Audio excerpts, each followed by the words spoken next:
সম্মানিত দিনী ভাই বোন, চলে আসলাম অল্প সময়।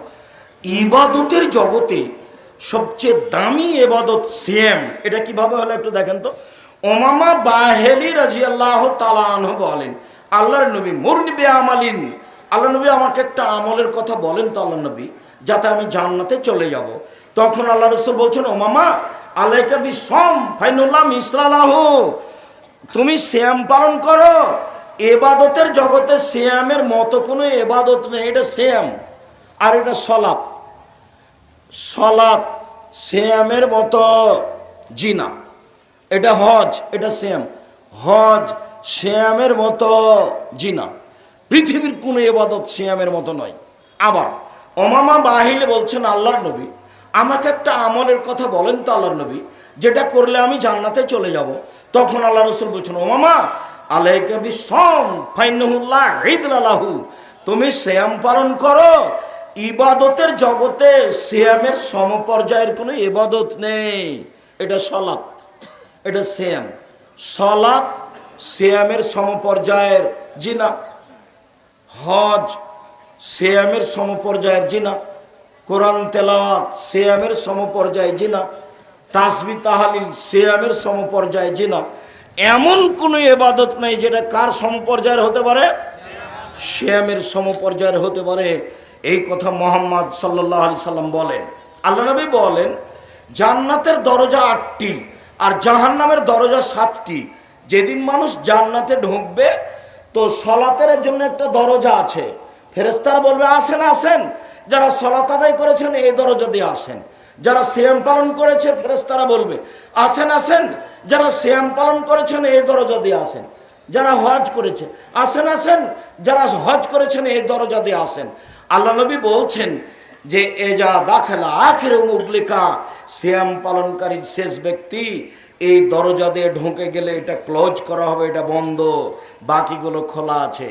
মানে হজ পালনকারী সলাতের দরজা দিয়ে ঢুকতে পারে, মানে সলাত আদায়কারী হজের দরজা দিয়ে ঢুকতে পারে, কিন্তু এই দরজা দিয়ে সিয়াম ছাড়া অন্য কোনো ইবাদত দিয়ে ঢুকতে পাবে না। ইবাদতের জগতে ভিন্ন ধরনের ইবাদত হলো সিয়াম, এর সাথে কোনো মিল নেই।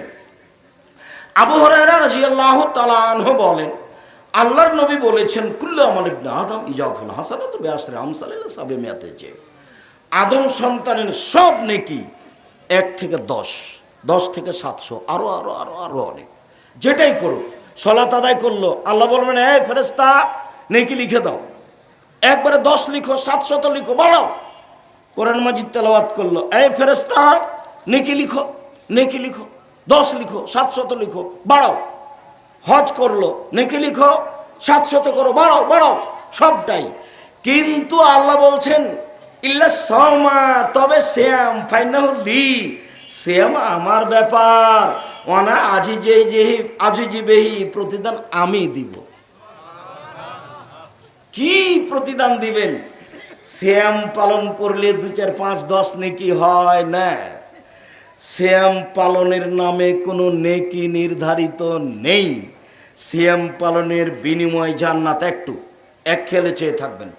আল্লাহ নবী বললেন, মান সামা ইয়ামান ফি সাবিলিল্লাহ বাদাল্লাহু ওয়াজহানিন নারি সাবিনা খারিফা, কেউ যদি আল্লাহকে সন্তুষ্ট করার জন্য একদিন সিয়াম থাকে, তাহলে লোকটাকে জাহান্নাম থেকে 70 বছরের পর দূরে সরিয়ে দিবেন।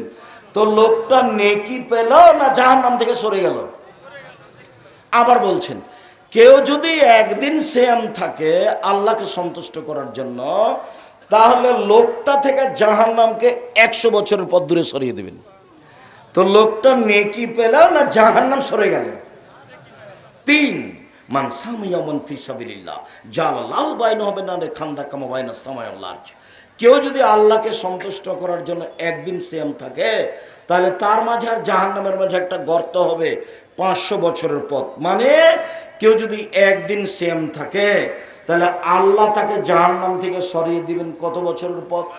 500 বছর। 1 70, 2 100, 3 500, সব মিলে নেকি পেল না জাহান্নাম থেকে সরে গেল? জাহান্নাম থেকে সরে গেল। তাহলে কি বুঝলাম? সিয়ামের ফলাফল হলো জান্নাত। সিয়ামের ফলাফল হলো জান্নাত। ইবাদতের জগতে ভিন্ন ধরনের ইবাদত হলো সিয়াম।